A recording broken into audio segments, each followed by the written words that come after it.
그런 기분이 드는 좋은 날인 것 같습니다. 오늘 이 시간에도 하나님의 말씀으로 또 새로운 마음을 주시길 주님의 이름으로 축원드립니다. 예수 그리스도 이름으로 하나님 말씀 증거하도록 하겠습니다.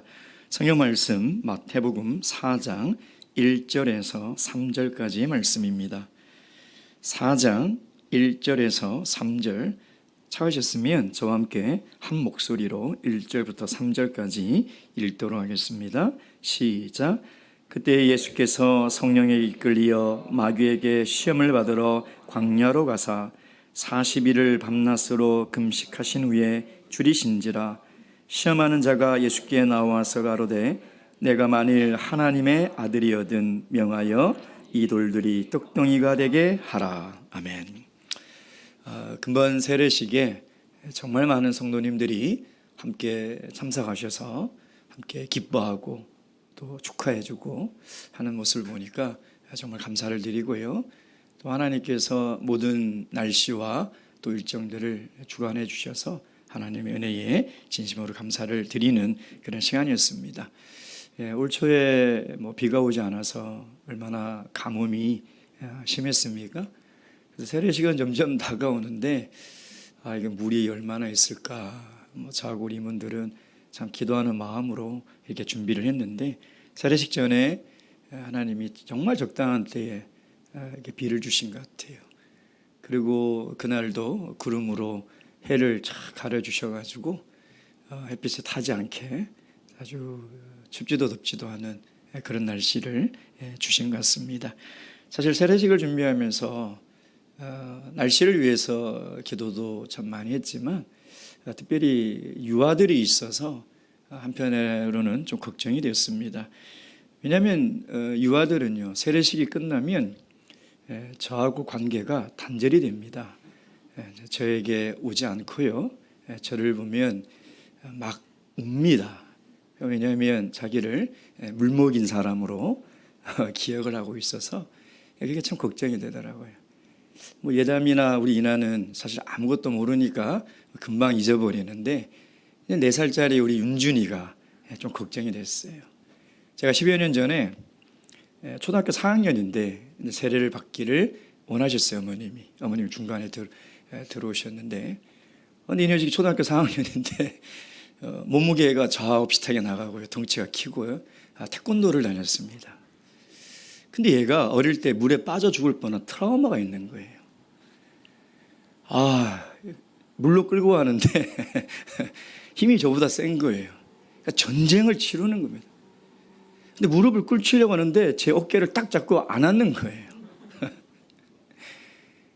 밖에서는 어머님이 막 애타는 마음으로 막 이러고 있는데 몇 번을 하다가 결국은 실패를 했어요. 결국 세례를 못 받았습니다. 이런 일이 있더라고요. 근데 우리 윤준이가 얼마나 의젓하게 저는 자지러질 줄 알았거든요. 왜냐하면 4살, 5살짜리 세례 바치다가 머리 끄댕기 잡히는 그런 목자님들도 많이 봤습니다. 들어가는데 팍 잡아 당겨가지고 근데 그런 불상사도 없이 윤준이가 참 의젓하게 세례를 잘 받아서 얼마나 감사한지 모릅니다. 한영은 물에서 올라올 때마다 정말 할렐루야라는 감사와 기쁨이 탄성이 터져나오지 않았습니까? 이제는 정말 하나님이 사랑하시고 기뻐하는 자로 된 것이죠. 우리가 저번 시간에 마태복음을 통해서 마태는 예수님께서 유대인의 왕으로 메시아로 오셨다는 것을 이 세례를 통해서 왕의 대관식을 통해서 선포하고 있지 않습니까? 세례를 받고 올라오시는데 하늘문이 열리고 성령이 비둘기같이 내리고 음성이 있어 가라사대 이는 내 사랑하는 자요 기뻐하는 자다. 이런 말씀을 하신 내용이 우리가 저번 주에 함께 나눴던 내용입니다. 이 본문을 가지고 청년반들과 성경 공부를 하는데 제가 처음 그런 질문을 했었어요. 너희들은 하나님이 정말 기뻐하는 삶이 어떤 삶이라고 생각하냐? 그때 막 얘기를 하더라고요. 여러분 어떻게 생각하십니까? 정말 하나님이 기뻐하고 하나님이 사랑하시는 자의 삶은 어떤 삶일까요? 예배에 빠지지 않고 출석하는 것, 매일 말씀 읽고 매일 기도하는 것, 봉사하는 것, 전도하는 것, 물론 맞습니다. 근데 부모 입장에서 생각해 보면요, 정말 하나님이 기뻐하고 사랑하는 삶은 내가 기쁘게 살아가는 거예요. 내가 행복하게 살아가는 거예요. 부모는 그런 자녀의 모습을 볼 때 가장 기쁩니다. 부모가 좋은 직장에, 좋은 집에, 좋은 곳으로 사는 것이 기쁜 것이 아니라 어떤 형편에 사든지 그 자녀들이 행복하고 기쁘게 사는 것을 부모는 가장 기쁘게 생각한다는 거죠. 그래서 하나님께서 우리를 사랑하시고 기뻐하는 자라고 선언하셨기 때문에 우리는 이제 하나님의 기쁨이 되려면 정말 신앙 안에서 기쁘게 살아가야 돼요. 항상 기뻐해야 돼요. 항상 감사하고 행복하게 살아야 되는 것이죠. 그 모습을 볼 때 우리 하나님은 정말 기뻐하신다는 것입니다. 우리 강남 분당교회가 하나님의 기쁨이 되는 교회의 비결이 여기에 있는 거예요. 여러분, 우리가 늘 교회에 오는 것이 기쁨이고 주 안에서 교제를 나누고 예배드리고 정말 하나님 믿고 살아가는 것이 이 세상의 그 어떤 기쁨과도 바꿀 수 없는 그런 기쁨이라는 것이 우리의 표정에서, 우리의 삶에서 흘러나온다면 하나님이 우리 교회 공동체를 보시고 얼마나 기뻐하실까요? 얼마나 좋아하실까요? 우리 청년들은 결혼을 하지 않고 아이를 낳지 않아서 이 마음을 모르더라고요. 근데 우리 부모님들은 알지 않겠습니까? 오늘 이 시간 세례를 받고 하나님의 자녀가 되어서 하나님이 사랑하시고 기뻐하는 자의 삶이 어떤 삶인지 오늘 본 말씀을 통해서 깨달아 하나님의 기쁨이 되는 여러분들과 교회가 되기를 주님의 이름으로 축원드립니다. 첫 번째, 하나님의 사랑하고 기뻐하는 자는 첫째는 시험이 필수라는 것입니다. 1절 말씀, 그때 예수께서 성령에 이끌려 마귀에게 시험을 받으러 광야로 가사. 뭔가 좀 이상하죠. 이렇게 세례를 받고 이제 하나님의 자녀가 됐으면 그 이후에 펼쳐질 것이 어떤 기대를 합니까? 뭔가 놀랍고 뭔가 좋은 일이 펼쳐질 거라고 기대하지 않습니까? 근데 여기 보면 그때에 라고 이야기를 하고 있습니다. 이 말은 뭐냐면 앞에 있는 이 예수님께서 세례를 받고 성령을 받은 사건과 오늘 시험을 받은 이 사건은 같은 의미를 가지고 있다는, 무슨 얘기냐면 예수님께서 하나님의 아들로 오셔서 공적인 삶을 살아가는데 준비할 것이 두 가지가 있었다는 거예요. 이제 그가 이 땅에서 하나님의 사랑하는 기뻐하는 삶을 살아가기 위해서는 반드시 두 가지를 준비해야 되는데 그 첫째가 뭐냐면 세례를 받고 성령을 받는 거예요.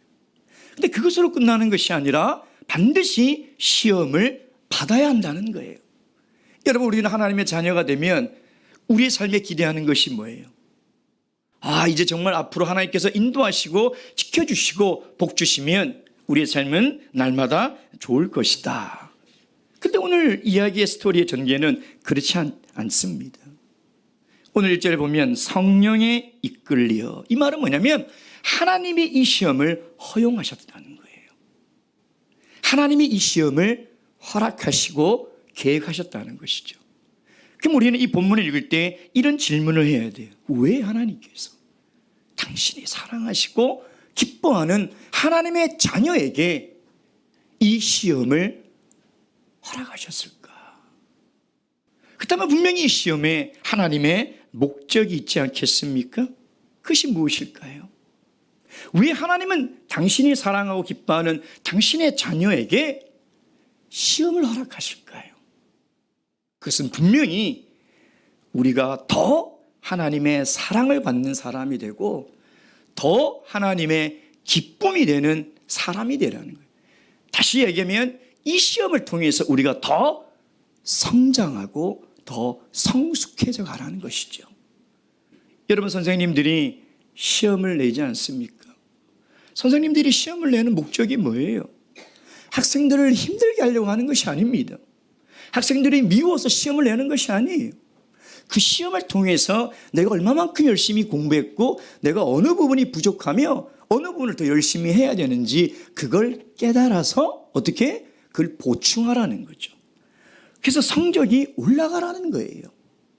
하나님이 막 물과 성령으로 거듭난 하나님의 자녀들에게 시험을 허락하신 이유는 똑같은 거예요. 우리가 그 시험을 통해서 더 하나님의 사랑을 받는, 하나님의 더 기쁨이 되는, 더 성장하고 성숙한 그리스도인이 되라는 하나님의 기대가 여기에 있기 때문인 것이죠. 여러분, 구약에 보면 하나님이 애굽에서 노예로 살던 이스라엘 백성들을 불러내지 않으십니까? 그리고 홍해를 건너게 하시죠. 그리고 어디로 인도하십니까? 광야로 인도하세요. 그래서 하나님은 끊임없이 그들을 시험하시죠. 왜? 그들의 신앙이 더 성숙해지길, 그들의 신앙이 더 성장해지길 바라는 아버지의 마음이 거기에 있다는 것입니다. 여러분, 세례만 받고 성령을 받고 만약에 우리가 신앙 안에서 삶이 성장하고 성숙하지 못한다면 그건 하나님의 근심이죠. 여러분, 우리가 자녀를 낳아 기를 때 자녀가 육체적으로도 자라지 않으면, 아니 그가 인격적으로 정신적으로 성장하지 않으면 그게 얼마나 부모의 큰 근심입니까? 그래서 하나님은 정말 우리가 하나님이 기뻐하고 사랑하는 자녀가 될 수 있도록 이 시험을 허락하신 것이에요. 마치 하나님께서 이스라엘 백성들을 애굽에서 이끌어내시고 홍해에서 세례를 받게 하시고 이제 광야로 그들을 몰아넣어 그들이 하나님의 말씀으로 하나님의 허락하시는 그 시험을 통해서 더 성장하기를 바라는 하나님의 마음이 거기에 있다는 것이죠. 신명기 8장 2절 말씀 보겠습니다. 신명기 8장 2절 말씀. 신명기 8장 2절입니다. 예. 신명기 8장 2절. 함께 읽겠습니다. 시작. 내 하나님 여호와께서 이 40년 동안에 너로 광야의 길을 걷게 하신 것을 기억하라. 이는 너를 낮추시며 너를 시험하사 내 마음이 어떠한지 그 명령을 지키는지 아니 지키는지 알려 하심이라. 아멘. 그래서 하나님은 이스라엘 백성들을 광야에 몰아넣으시고 시험하신 거죠. 그들이 하나님 말씀을 더 신뢰하며 성장하며 성숙한 하나님의 백성으로 살아가는지. 여러분, 하나님이 왜 의인인 욥을 시험하셨습니까? 그를 더 성장시키게 하려고 하는 것이죠. 그래서 그가 하나님의 시험을 다 통과한 이후에 그 어떤 믿음의 고백을 합니까? 나의 갈 길 오직 그가 하시나니 나를 정금과 같이 나오게 하신다. 그 시험을 다 통과한 이후에는 내 믿음이 더욱더 순금처럼 순수하게 하나님께서 만들어 주신다는 것입니다. 사랑하는 성도 여러분, 우리가 하나님의 사랑하고 기뻐하는 자녀로 이 땅에 살아갈 때 시험 오는 것을 이상하게 여기시지 마시기 바랍니다.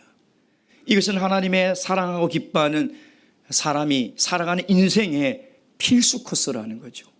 그 시험이 올 때는 하나님이 내 신앙과 내 인격을 성장하기를 바라시는구나. 그걸 믿으시고 하나님 주시는 시험과 시련을 믿음으로 잘 통과하셔서 여러분의 삶이 성장하시고 더욱더 성숙하여 하나님의 더 기쁨이 되고 더 사랑스러운 인생이 되시길 주님의 이름으로 축원드립니다. 두 번째, 우리가 이것을 통해서 알아야 될 것이 뭐냐면, 하나님이 기뻐하시고 이 사랑하는 이 자에게 어떤 시험이 오냐는 거예요. 어떤 시험이. 다시 보면 말씀 돌아가시면 1절 말씀. 그때 예수께서 성령에 이끌려 누구에게? 마귀에게 시험을 받으러 광야로 가사. 병행구절인 마가복음 1장 12절에 보면요, 더 강력하게 기록하고 있습니다. 성령이 끌어내리어, 이렇게 되어 있어요. 굉장히 더 강력하고 더 강압적인 표현을 쓰고 있는 거죠. 여러분, 예수님께서 세례를 받으시고 성령이 비둘같이 충만하게 내렸어요. 그러니까 성령이 충만한 상태인데 마귀가 와서 시험을 하는 거죠. 여러분, 우리는 신앙생활 할 때요, 내가 성령이 충만하면 시험을 안 받는다라고 생각하십니다. 내가 믿음이 충만하고 내가 신앙생활 잘하면 내가 마귀의 시험을 안 받는다고 생각하세요. 절대 그렇지 않습니다. 그렇게 생각할 그때가 가장 위험할 때예요. 여러분, 우리가 언제 위험하냐면 은혜를 충만히 받았을 때, 내가 성령이 충만할 때, 그때 정말 위험할 때예요. 왜? 무방비 상태가 되거든요. 야, 내가 요즘 기도를 열심히 해서 성령이 충만해졌으니까 마음을 놓아버리는 것이죠. 내가 신앙생활 열심히 하다 보니까 믿음이 성장한 것 같아서 내가 마음을 놓아버리는 거예요. 마귀는 시도 때도 없습니다. 사람을 가리지 않아요. 아니, 제가 마귀라면요, 저는 더 그렇게 성령이 충만한 사람을 공격하겠어요. 왜냐하면 그렇지 않은 사람은 그냥 내버려둬도 타락해요. 뭐 하려고 힘을 씁니까? 그 사람은 그냥 내버려둬도 세상으로 나가버려요. 근데 정말 하나님의 자녀로, 하나님의 사랑하는 사람으로 살기 위해서 애쓰는 사람들은요, 마귀가 더 강력하게 공격하는 대상이 된다는 거예요. 여러분, 다윗이 언제 시험에 걸려 넘어졌습니까? 전쟁에서 승승장구할 때입니다. 하나님의 은혜로 나라가 태평성대를 이룰 그때에 마귀는 그를 넘어뜨리는 거예요. 구약의 위대한 선지자 엘리야 선지자는 바알의 450명 선지자와 대결을 벌이지 않습니까? 하늘에서 불을 내리고요, 또 3년 동안 비가 내려야 하는데 하나님께 간구하여 비가 내리는 어마어마한 기적을 행하고 그들을 칼로 다 진멸해 버렸어요. 그의 믿음은 하늘을 찌릿하고요, 그의 역사는 온 주위의 사람들을 벌벌 떨게 만드는 그런 엄청난 일을 행했습니다. 그런데 이세벨이 자기를 죽이러 온다는 소리를 듣고 어떻게 해요? 낙심해서 광야로 가서 로뎀나무 아래서 하나님, 차라리 저를 죽여주십시오. 저 하늘에서 땅바닥으로 곤두박질 치는데 순식간에 시험에 들게 되었다는 것입니다. 여러분, 마귀는 어떤 모습으로 하나님의 자녀들을 찾아와 시험할까요? 하나님 어떤 모습으로 우리에게 찾아와 유혹할까요? 우리 아동부들이 이 사탄을 그리는 거 보면 이 특징이 있어요. 일단 첫째는 피부가 검은색이에요. 예. 그리고 뿔이 있어요. 어디서 사탄을 봤는지 이게 뿔이 있어요. 그러니까 털이 막 지저분하게 나 있고. 근데 정말 제가 특이한 점을 발견했는데 사탄은 다 빨간색 삼각 팬티를 입고 있더라고요. 도대체 어디서 보고 그렇게 그런지는 성경 어디에도 그렇게 묘사한 게 없는데 그렇게 표현을 되어 있어요. 여러분, 사탄이 어떤 모습으로 우리에게 찾아올 것 같아요? 유대인들의 전설에 의하면요, 사탄은 천사들 중에 가장 아름다운 모습으로 늘 우리들에게 온다라고 믿고 있어요. 사탄은 절대 무서운 모습과 지저분한 모습과 빨간색 삼각 팬티를 입고 우리에게 오지 않습니다. 얼마나 매력적이고 아름답고 얼마나 멋지게 우리에게 오는데요. 여러분, 고린도후서 11장 13절 말씀 보세요. 고린도후서 11장 13절 말씀. 고린도후서 11장 13절 말씀. 13절, 14절 다 함께 읽겠습니다. 시작. 저런 사람들은 거짓 사도요 괴울의 역군이니 자기를 그리스도의 사도로 가장하는 자들이니라. 이것이 이상한 일이 아니라 사탄도 자기를 광명의 천사로 가장하나니. 예수님께 접근하여 시험한 사탄을 이 그림에 보면 그렇게 막 무시무시하게 되어 있어요. 또 우리를 유혹해서 우리를 넘어뜨리게 사탄도 막 무시무시하게 되어 있는데, 그러면 누가 넘어가겠냐 이 말이에요. 징그럽고 무서워서. 그렇지 않다는 거예요. 아주 매력적이고 아주 달콤하고 혹 넘어가게 온다는 거예요. 광명한 천사로 가장하여 온다는 거예요. 그러니 그것을 분별할 능력이 없으면 다 넘어지는 것이죠. 근데 오늘 마태복음 본문에는 이 사탄을 다른 표현으로 이야기하고 있어요. 뭐라고 이야기하고 있습니까? 다시 본문의 3절에 보면 4장 3절. 시험하는 자가. 성령에 이끌려 광야로 가서 마귀에게 시험을 당하시는데 3절에는 시험하는 자가. 이 말이 무슨 말이냐면 하나님의 자녀로 하여금 하나님의 말씀을 믿지 못하게, 순종하지 못하게 만든다는 거예요.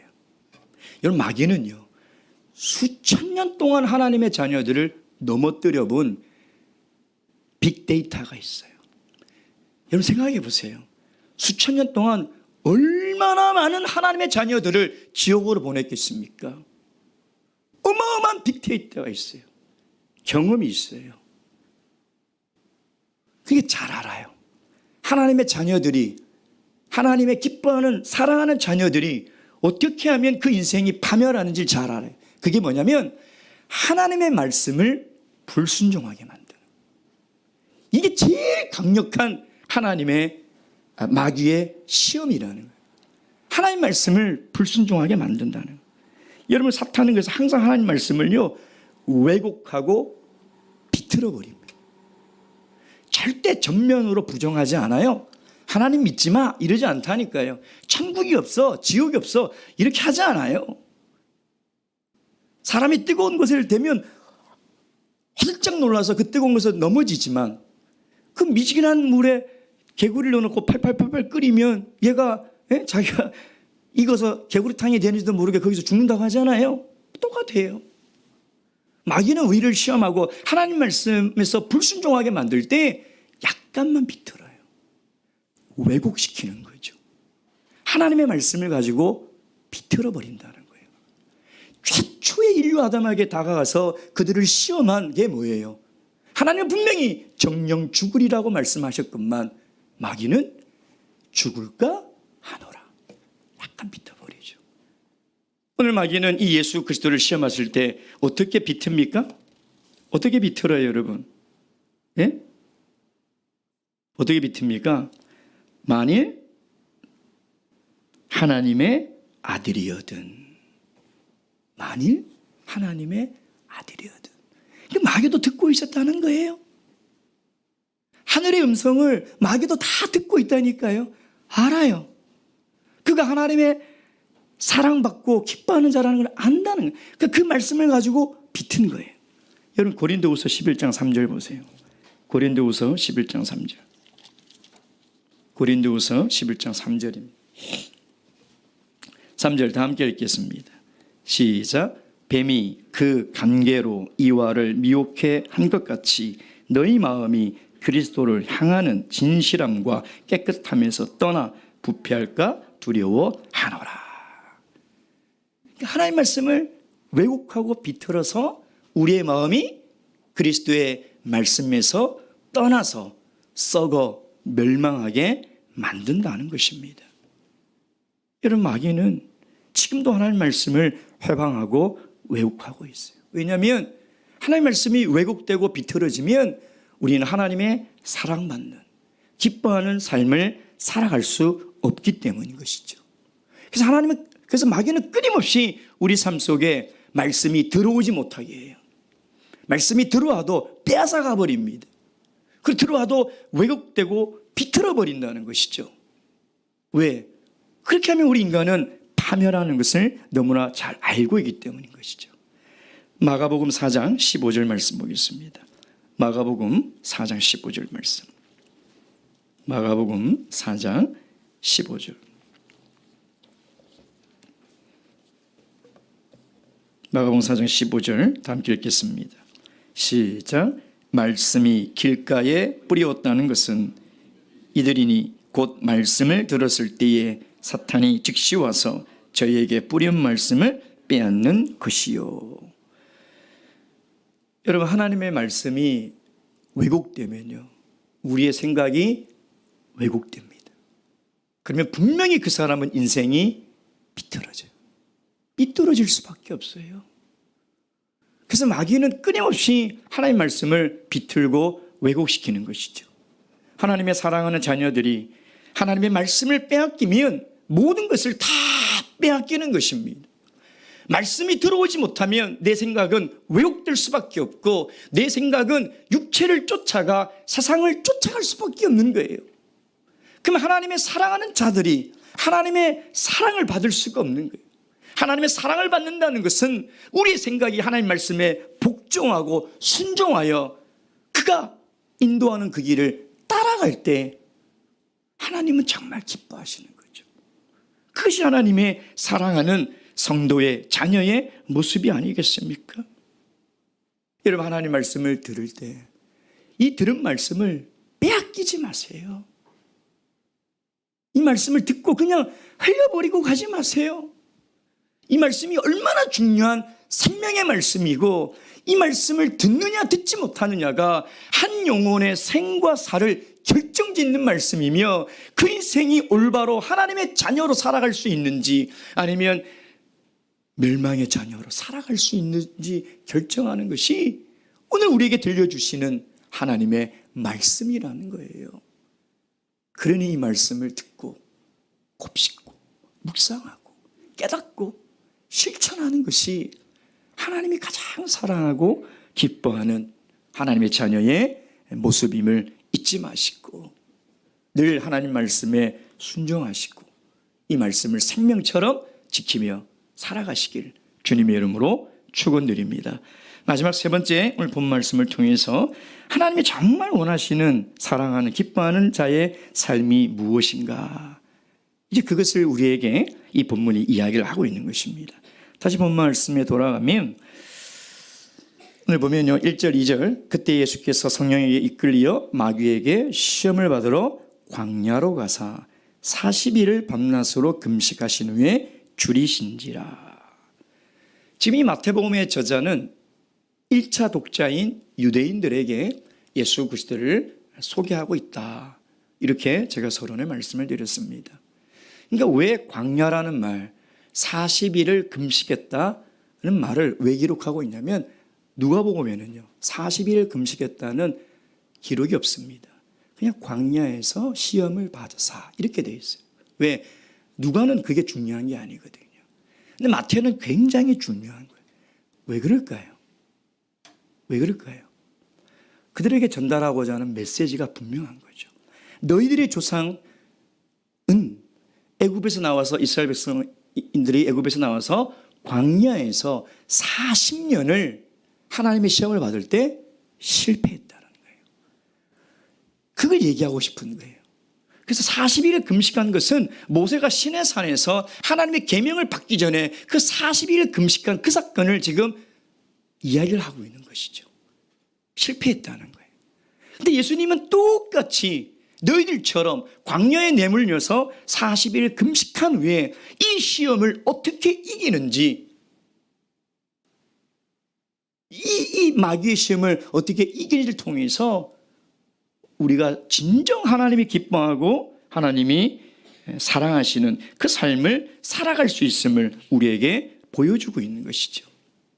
여러분, 출애굽한 이스라엘 백성들이 광야에서 가장 먼저 경험한 시험, 그리고 가장 고통스러운 시험이 어떤 시험이죠? 네? 배고픔과 목마름이에요. 오늘 본문의 마태복음 4장에 보면 줄이신지라, 굶었다는 거예요. 근데 여러분, 이 출애굽기를 쭉 민수기를 읽어보면 그들이 제일 먼저 받았던 시험, 출애굽기 16장 17장에 나오는데 그게 뭐냐면 굶주린 거예요. 먹을 것이 없었던 거죠. 이것이 가장 처음 받은 시험이고 가장 강력한 시험이라는 거예요. 이런 먹는 문제 결코 작은 문제가 아닙니다. 우리의 믿음과 우리의 정체성을 송두리째 앗아갈 수 있는 가장 고통스럽고 가장 무서운 시험이 이 시험이에요. 결핍, 부족함, 이게 제일 무서운 거죠. 여기 다 넘어지고 다 쓰러지는 거예요. 여러분 배고파 보신 적 있으시죠? 우리 어르신들은 제가 상상할 수 없는 그런 배고픔 시대를 아마 사셨을 겁니다. 저는 그런 적이 없어서 그나마 제가 배고픔을 경험한 것은 몇 번 있긴 있어요. 근데 그 중에 한 번이 뭐냐면, 제가 청년 시절에 우리 부산교회 청년반들을 데리고 강제 금식 기도를 시킨 적이 있어요. 한 달에 한 번씩. 그러면 이제 저 때문에 무서워서 밥은 못 먹고 이제 쫄쫄 1박 2일 동안 굶으면서 12시부터 기도해서 새벽 5시까지 기도해요. 그러니까 하루를 꼬박 굶고, 기도를 시키죠. 그래서 6시 해가 딱 뜰 때 제가 다 데리고 이제 우리 어머님이 운영한 식당으로 갑니다. 밥을 다 거덜내버려요. 그럼 우리 청년들이 그 밥 먹으려고 그 금식 기도에 동참을 하거든요. 처음에 10몇 명 하다가 나중에 막 20명, 30명, 나중에 40명, 50명까지 늘어나는 거예요. 근데 이렇게까지 많이 올 줄 모르고 그냥 몇 번 하다 말겠지 했는데 이틀을 굶는데 너무 허기지고 너무 배가 고픈 거예요. 예. 야, 이게 정말 힘든 거구나. 이 밥을 굶는다는 것은 정말 어려운 것이구나. 제가 그때 청년할 때 그것을 조금 경험했어요. 여러분, 왜 예수님께서 40일 동안 굶으시고 그때에 마귀의 시험을 받으셨을까요? 왜 40일을 굶으시고 하나님이 마귀에게 시험을 받도록 허용하셨을까요? 왜 그랬을까요, 여러분?